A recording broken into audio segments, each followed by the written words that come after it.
Boa noite, é uma alegria poder estar de novo aqui no NASP Campus São Paulo para meditarmos na Palavra de Deus e entender o que Ele quer nos transmitir nesta vigília, nesta noite.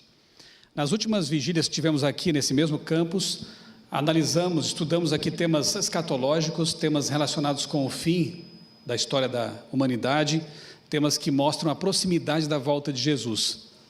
Mas eu entendo que o tema desta noite ele se torna mais especial porque não basta conhecer fatos sobre escatologia, sobre o fim da história, sobre a volta de Cristo, se nós não estivermos realmente preparados para o que está para vir.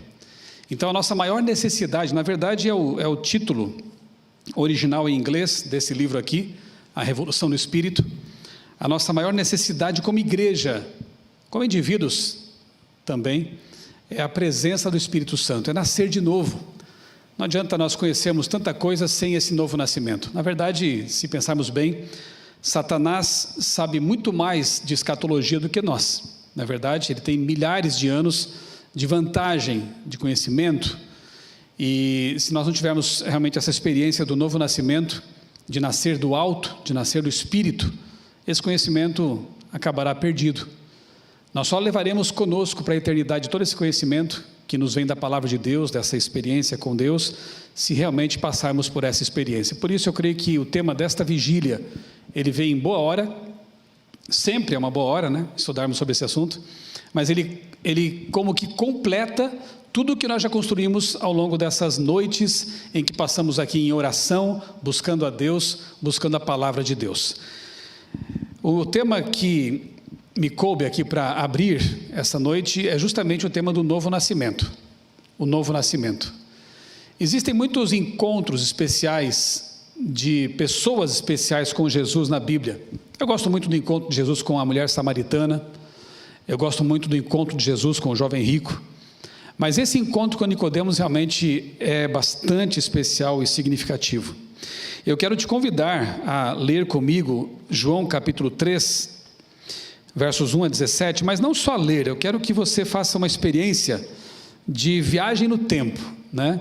Vamos usar aqui o nosso imaginomóvel nesse momento, e eu gostaria que você se transportasse para o primeiro século, você, quem sabe, se visse aqui nas roupas, nos sapatos de Nicodemos, uma pessoa que tinha uma alta posição na sociedade daquele tempo, era também um mestre, um rabi, membro do Sinédrio, e que, portanto, não queria ser visto em entrevista, conversando com um rabi itinerante como Jesus. Mas alguma coisa o atraía naquele Galileu, naquele pregador, naquele homem tão bondoso, cujas palavras tinham tanta autoridade. E ele então decidiu buscá-lo à noite, para que não fosse visto pelas pessoas. Tinha vergonha disso. E o interessante é que Jesus também estava lá esperando por ele. Jesus era pregador de multidões, mas também se preocupava com auditórios de uma só pessoa, como nós bem sabemos. E dedicava atenção, dedicava as suas maiores energias, tanto para os grandes auditórios, quanto também para esses auditórios compostos por apenas uma pessoa.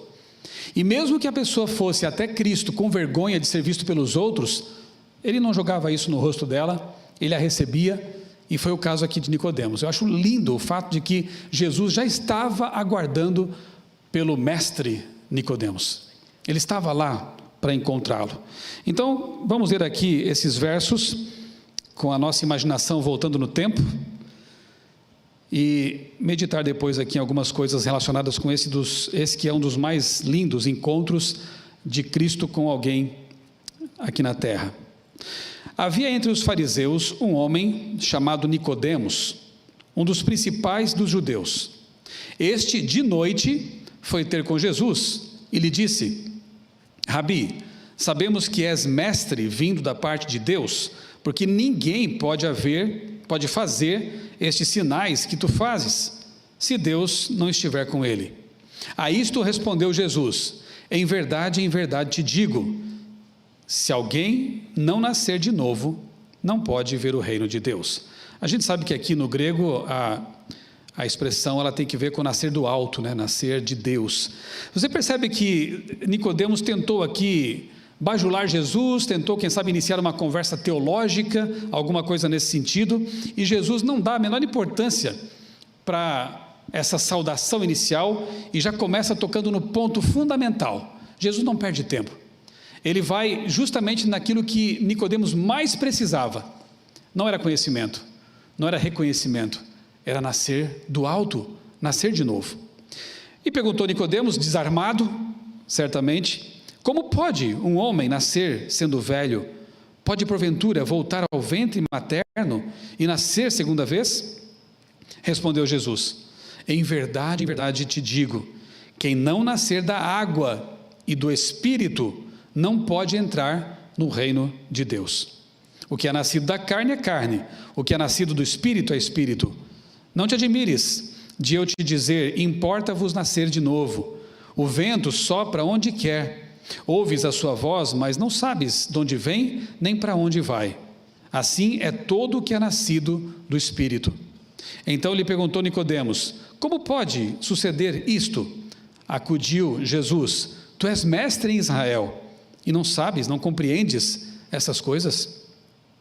Em verdade te digo, que nós dizemos o que sabemos e testificamos, o que temos visto, contudo, não aceitais o nosso testemunho. Se, tratando de coisas terrenas, não me credes, como crereis se vos falar das celestiais? Ora, ninguém subiu ao céu, senão aquele que de lá desceu, a saber, o Filho do homem que está no céu. E do modo como, porque Moisés levantou a serpente no deserto, assim importa que o Filho do homem seja levantado, para que todo o que nele crê não pereça, mas tenha a vida eterna. E agora, aquele que é tido como o verso de ouro do Novo Testamento, talvez o mais conhecido por toda a cristandade, sim, foi dito para Nicodemos naquele encontro à noite, ali em secreto. Jesus disse: Deus amou o mundo de tal maneira que deu seu Filho unigênito, para que todo aquele que nele crê não pereça, mas tenha a vida eterna.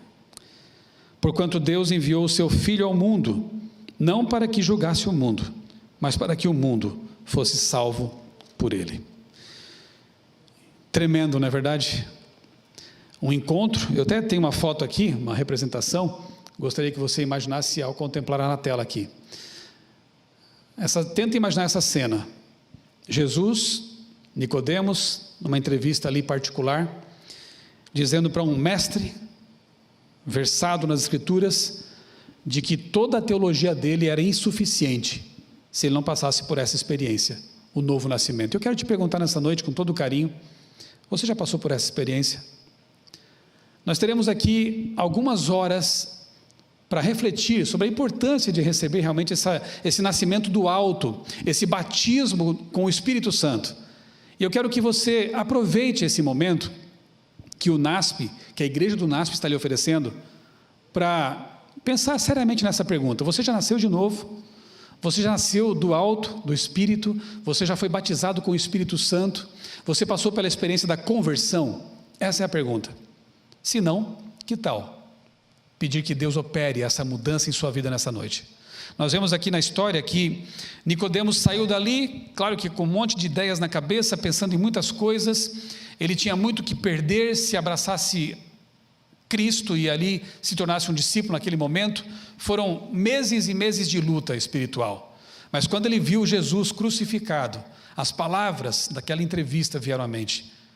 Assim como Moisés levantou a serpente no deserto, e aquela serpente era um símbolo de cura, tipologicamente falando, representava Jesus, que assume o pecado, leva sobre si nossas culpas e nos cura também do pecado. Aquela serpente de bronze simbolizava isso. E quando Nicodemos contempla Jesus na cruz, de braços abertos, salvando a humanidade, proferindo palavras de perdão, naquele momento ele se rende totalmente. E de alguém que tinha receio de encontrar Jesus, e por isso o buscou de noite, se expôs. Foi lá juntamente com José de Arimateia pedir o corpo para as autoridades, o corpo de Cristo. Providenciou o seu sepultamento e depois entregou tudo o que ele tinha, seus recursos financeiros, para a pregação do Evangelho. Ele nasceu do alto. Nicodemos passou por essa experiência. E eu espero que você também tenha essa oportunidade essa noite de pedir que Deus faça com que esse milagre aconteça também na sua vida. Se Deus pode alcançar Maria Madalena, pode alcançar a mulher samaritana, pode alcançar Pedro, João e os demais apóstolos, pode alcançar Paulo, um outro líder destacado naquele momento, naquele cenário, ele pode alcançar você também. Não importa quem você seja, não importa quem sejamos, o Espírito Santo pode nos mudar, nos transformar. Eu quero compartilhar com vocês alguns textos que eu estava lendo essa semana, relendo, no livro O Libertador, que é o livro Desejado das Nações em linguagem atualizada.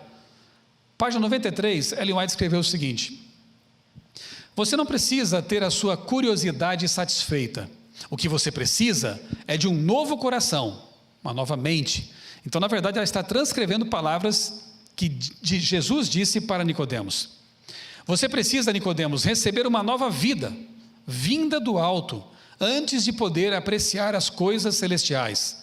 Até que essa mudança ocorra, discutir a minha autoridade ou a minha missão não vai resultar em nada que lhe possa salvar. E ela diz mais: fariseu estrito, Nicodemos se orgulhava de suas boas obras. Como israelita, ele achava que não precisava mudar. Será que nessa noite eu estou falando para alguém que pensa assim também? Mas eu já sou dessa ou daquela religião, eu já nasci, quem sabe, num lar adventista, e portanto não preciso de mudança, eu já conheço o caminho, eu já sei o que fazer. Mas isso basta? Nicodemos também poderia ser chamado de um adventista de berço, quem sabe, não é? Poderia ser chamado de um cristão de berço, alguém que já conhecia a palavra. Mas você percebe que não basta conhecer teorias sobre a verdade, você precisa conhecer a verdade. E quem é a verdade? Aquele que disse: eu sou o caminho, a verdade e a vida. Nicodemos tinha o conhecimento, intelectualmente falando, mas precisava de uma experiência real com Cristo. Será que nessa noite eu falo para alguém que precisa passar por isso? Você já conhece o caminho, você já sabe onde encontrar, mas será que já passou pela experiência do novo nascimento? Nicodemos queria um debate teológico, mas foi confrontado com a verdade maravilhosa de que, acima de tudo isso, ele precisava realmente passar por uma transformação radical, operada pelo Espírito Santo. Outro texto aqui, na página 95, a conversão pode ocorrer por meio da leitura das Escrituras, ou de ouvir a palavra que vem do pregador ao vivo, quem sabe numa live, De repente, quando o Espírito se apresenta com um chamado mais direto, o coração se entrega com alegria a Jesus. Muitos chamam isso de conversão repentina, mas ela é o resultado de um longo processo de persuasão do Espírito de Deus. Um processo paciente e prolongado. Eu louvo a Deus porque Ele é paciente mesmo. No meu último sermão dessa noite, no segundo e último sermão dessa noite, lá pelas 11 horas, eu vou partilhar um pouco da experiência, da minha experiência mesmo. Como foi que Deus me alcançou lá com meus 18, 19 anos e me fez passar por essa experiência radical e maravilhosa. Eu quero compartilhar com você depois dessa experiência. Mas é bem assim mesmo, é um processo, muitas vezes nem percebemos como Deus tem nos cercado, nos tem chamado a atenção. Muitas vezes um acontecimento pode ser Deus dizendo: olha para cá, eu estou tentando salvar você. Quantas coisas ocorrem? Pode ser uma leitura, quando você está no seu quarto, silencioso, abre a Bíblia, atende o chamado de Deus, começa a ler alguma coisa e aquilo te toca. Ou então um sermão, quem sabe, como diz Ellen White. Eu espero e orei por isso, para que nessa noite, quem sabe esse processo se complete em sua vida, ou ocorra em sua vida. Que esse longo processo que Deus vem operando em você, por meio do seu Espírito, quem sabe nessa noite seja a hora da entrega. Você terá essa oportunidade, aproveite, agarre-a com todas as suas forças, está bem? O Espírito de Deus transforma a vida. Pensamentos pecaminosos são afastados e as ações más são renunciadas. O amor, a humildade e a paz substituem a raiva, a inveja e as discussões. A alegria substitui a tristeza. Veja que mudança Deus opera em nós, não é uma coisa teórica, a natureza, o velho homem, a velha mulher são transformados e se tornam nova criatura. É algo maravilhoso e muitas vezes inexplicável, assim como o vento, que não vemos, mas tem seus efeitos perceptíveis, percebidos. Assim também é a atuação do Espírito Santo. O Espírito Santo, ele desenvolve em nós um fruto, que lá em Gálatas é chamado de fruto do Espírito, e esse fruto tem vários gomos, entre os quais amor, paciência, bondade, domínio próprio. Então aqueles que nascem do alto e vivem com o Espírito, eles têm essa transformação operada em sua vida. E esse fruto ele é perceptível. Esse fruto aparece na vida de maneira prática. Essas são as mudanças que Deus opera em nós. Nicodemos usou suas riquezas para sustentar a igreja, ainda em seu início, a qual os judeus esperavam que desaparecesse com a morte de Cristo. Em tempos de perigo, ele, que tinha sido tão cuidadoso e questionador, agora se mostrou firme como a rocha, animando a fé dos discípulos e fornecendo os meios financeiros necessários para levar avante a obra do Evangelho. Tornou-se pobre dos bens deste mundo, mas nunca vacilou na fé que teve seu começo naquela conversa noturna com Jesus. Louvado seja Deus por essa transformação. Eu quero contar uma história para vocês, mais recente um pouco do que a de Nicodemos, que vem aí do século XIX, começo do século XX, fim do século XIX. Eu quero compartilhar com vocês uma alegria, algo que me deixou realmente muito feliz. A Casa Publicadora Brasileira relançou o meu livro A Chegada do Adventismo ao Brasil. Eu tenho dito que é o livro que transformou minha vida. Mas como assim, você escreveu? Pois é, porque foi o meu TCC de jornalismo, lá dos anos 90, e eu então tinha só 4 anos de adventismo. Eu fui batizado lá em Criciúma, Santa Catarina, e em seguida já fui para a Universidade Federal de Santa Catarina para começar meu curso de jornalismo. No fim do curso eu tinha que decidir, como todo mundo tem que fazer, né, qual seria o meu TCC, o meu trabalho de conclusão de curso. Eu não queria só fazer, quem sabe, uma reportagem, alguma coisa ligada à rádio, TV, para obter a nota e me formar. Eu queria fazer algo mais. Eu queria contribuir para a minha igreja. E lendo um dia um livro do jornalista Ivan Schmidt sobre a vida de José Amador dos Reis, logo na introdução eu me deparei com uma afirmação dele que dizia assim: infelizmente a igreja registrou muito pouco a história dos pioneiros. E de fato havia um ou outro artigo assim esparso aqui e acolá, havia alguns livros sobre pioneiros, mas não havia uma obra que agrupasse tudo isso num só livro. E naquele momento eu decidi, eu vou escrever um livro-reportagem sobre a chegada da mensagem adventista ao Brasil. E esse livro foi recentemente atualizado e está disponível de novo, que me deixou muito feliz. Ele foi impresso aí faz 2 semanas, está com cheirinho de tinta ainda, né? Se você me perguntasse, por que ele transformou minha vida? Simples, porque ao entrevistar descendentes de pioneiros, ao visitar lugares especiais, aquilo teve um impacto tremendo em minha vida. Por isso que eu recomendo esse livro. Porque ele, primeiramente, me transformou, me impactou. Por quê? Quando você tem contato com a história dos pioneiros e com a origem profética desse movimento, não tem como pensar diferente. O meu adventismo era um e passou a ser outro quando eu conheci essas histórias maravilhosas. E se você me perguntasse qual das histórias que você levantou para esse livro foi a mais impressionante? São várias, claro, mas eu gosto muito da história de Adolf Hort. George Friedrich Adolf Hort. Um garotinho que tinha, deixa eu mostrar aqui algumas fotos para vocês. Deixa eu voltar um pouquinho antes ainda para contextualizar aqui essa história. Você sabe que o adventismo ele começa lá no Brasil, né? 1880, um pacote de literatura adventista chega ao Brasil, porque um jovem se envolveu numa briga ali na região de Brusque, né? Que então era uma vila, a vila de Brusque, Santa Catarina, e aparentemente matou seu oponente numa briga. Ele fugiu para a Alemanha, voltou para a Alemanha.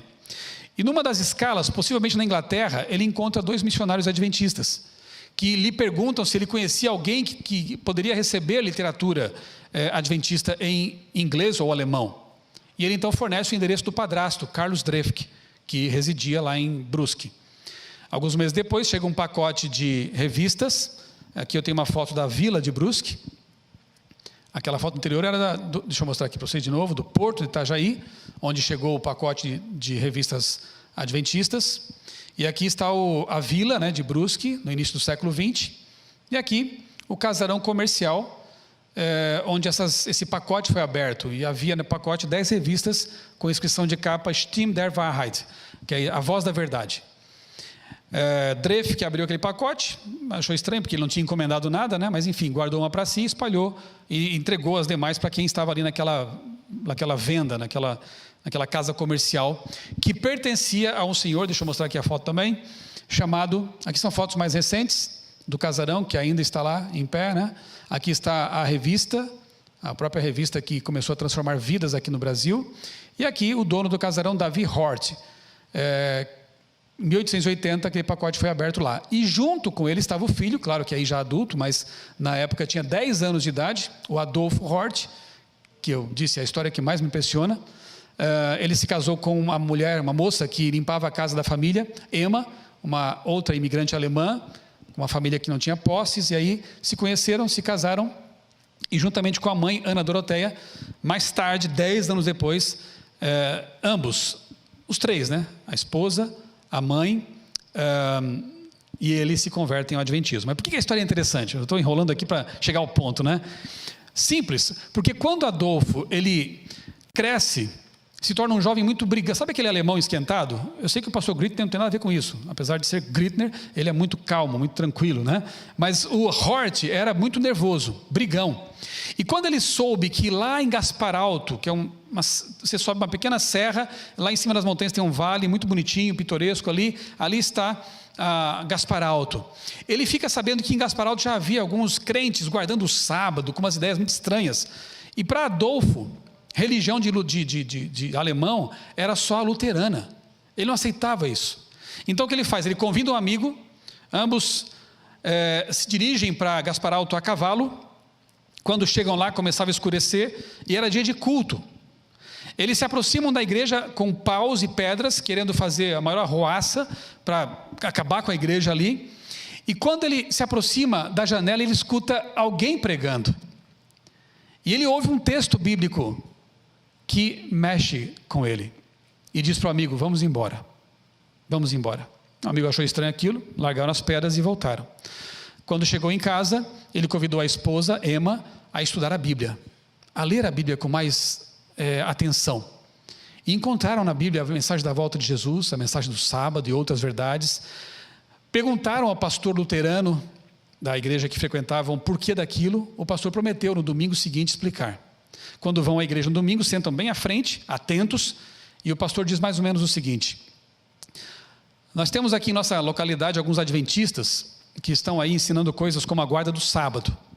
De fato a Bíblia fala do sábado, mas nós vamos continuar guardando o domingo por tradição.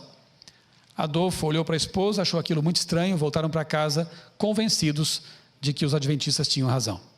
A Bíblia ensina o sábado. Começaram a estudar, começaram a cultuar a Deus sozinhos, ainda não se haviam unido ao pessoal lá de Gaspar Alto, e aí os parentes e os conhecidos começaram a agredi-los, né? A xingá-los na rua, a jogar pedra na casa deles quando estavam fazendo ali o culto, o casal. E finalmente Adolfo acabou depois se convertendo, juntamente com a esposa, como eu disse, com a mãe, enfim. O que eu acho bonito nessa história é a ironia. Adolfo queria destruir a igreja de Gaspar Alto, não é verdade? Subiu a serra com paus e pedras, mas após a sua conversão, tornou-se um construtor de igrejas. Aí está a primeira igreja, o primeiro templo da igreja de Corupá, Santa Catarina. Ele também ajudou a construir, lá no andaime, sentado no andaime é ele. Isso na década de 30 já. Aqui está a igreja já concluída, né? Ele também ajudou a construir a igreja de Jaraguá do Sul. E aí, essa riqueza, né, da história dele que para mim impressiona. Alguém que queria, como Paulo, destruir o cristianismo, destruir o adventismo, destruir uma igreja, tornou-se depois um homem manso, tanto que ele foi conhecido depois como alguém que havia estudado métodos de cura, né, naturais. Ele atendia a comunidade, recebia as pessoas, era muito querido ali. Eu conversei com a neta dele, ainda viva na época, me contou cada história bonita. Tudo o que Adolfo vivia, falava, ele conseguia envolver a palavra de Deus, a Bíblia. Ela me contou uma história de uma ocasião em que ele estava ali reformando o telhado da casa. Então ele pediu para essa neta, bem pequena na época, para trazer água para ele. E ela então veio com uma caneca com água, e ele estava lá no alto e ela estava lá embaixo, não conseguia alcançar. Ele disse: neta, suba nessa escada. Ela ficou preocupada, com medo, né? Mas vovô, é muito alto. O pai estava próximo ali, ajudou, ela subiu, entregou a caneca, e ele disse assim: netinha, a vida com Deus, a vida espiritual é assim também. A gente vai subindo de degrau em degrau, até o dia que nós vamos passar daqui para a casa de Jesus. Olha que coisa rica, bonita. Ele às vezes escondia a bonequinha, brinquedinhos da neta pela casa e fazia uma brincadeira de encontrar, né, o brinquedo.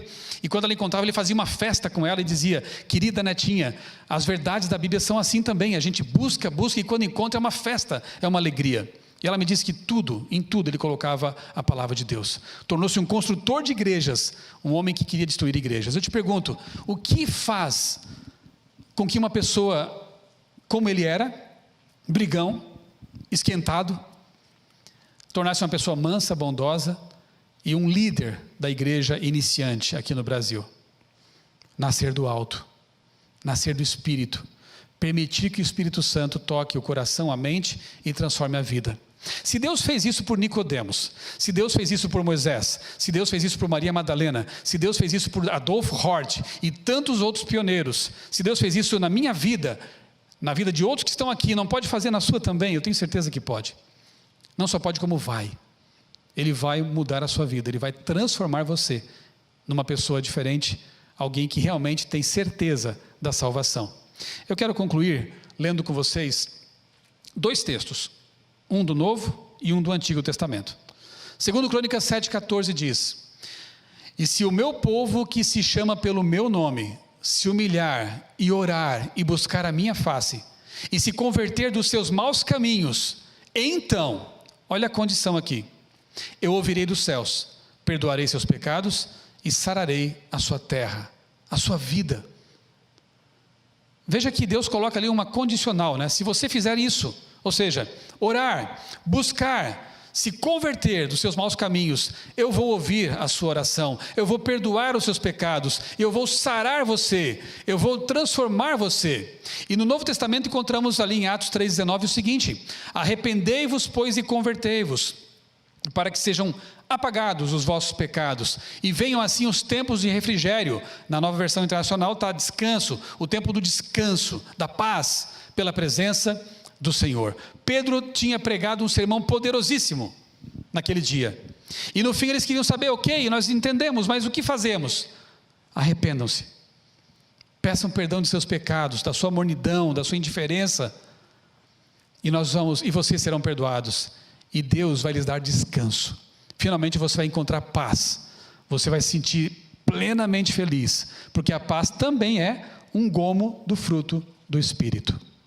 Você aceita esse oferecimento de Deus? Se o meu povo, que se chama pelo meu nome, se humilhar, orar, buscar a minha face e se arrepender, eu vou curá-lo, eu vou restaurá-lo, eu vou dar esse milagre de que tanto precisamos, o novo nascimento.